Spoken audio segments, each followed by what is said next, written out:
ವಿಶ್ವದ ಮೊದಲ ಮಹಿಳಾ ಸೈನ್ಯ ಕಟ್ಟಿದ ಕನ್ನಡ ನಾಡಿನ ವೀರವನಿತೆ ರಾಣಿ ಬೆಳವಡಿ ಮಲ್ಲಮ್ಮನವರ ಜಯಂತಿ ಅಂಗವಾಗಿ ಹೂಲಿ ಗ್ರಾಮದಿಂದ ಬೆಳವಡಿ ಗ್ರಾಮಕ್ಕೆ ಆಗಮಿಸಿದ ವೀರ ಜ್ಯೋತಿಯನ್ನು ಮಾಜಿ ಶಾಸಕರಾದ ಡಾಕ್ಟರ್ ವಿಶ್ವನಾಥ್ ಪಾಟೀಲ್ ಅವರು ಗ್ರಾಮಸ್ಥರೊಂದಿಗೆ ಮಂಗಳವಾರ ಬರಮಾಡಿಕೊಂಡರು.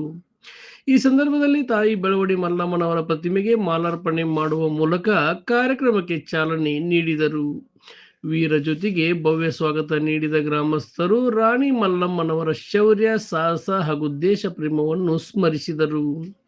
ಕಾರ್ಯಕ್ರಮದಲ್ಲಿ ಜಿಲ್ಲಾ ಪಂಚಾಯಿತಿ ಮಾಜಿ ಸದಸ್ಯ ಈರಣ್ಣ ಕರಿಕಟ್ಟಿ, ಗ್ರಾಮ ಪಂಚಾಯತ್ ಮಾಜಿ ಅಧ್ಯಕ್ಷ ಸಿ.ವಿ. ಕಾರಿಮನಿ, ಪ್ರಮುಖರಾದ ರಾಚಯ್ಯ ರೊಟ್ಟಯ್ಯನವರ್, ಪ್ರಕಾಶ್ ಹುಂಬಿ, ಎಂಪಿ ಉಪೇನ್, ಶಂಕರ್ ಕರಿಕಟ್ಟಿ, ಎಂಎಂ ಕಾಡೇಶ್ನವರ್, ರಂಜಾನ್ ನದಾಫ್, ಪಿಂಟು ಗುಡ್ಡದಮಠ್, ಪಿಟಲ್ ಪೀಸೆ, ಶಿವಾನಂದ್ ಬಳಿಗಾರ್, ವೀರೇಶ್ ಎಕ್ಕೇರಿ, ಬಸವರಾಜ್ ನರೇಗಲ್ ಸೇರಿದಂತೆ ಗ್ರಾಮದ ಹಿರಿಯರು, ಮುಖಂಡರು ಹಾಗೂ ಬೆಳವಡಿ ಮಲ್ಲಮ್ಮನವರ ಅಭಿಮಾನಿಗಳು ಉಪಸ್ಥಿತರಿದ್ದರು.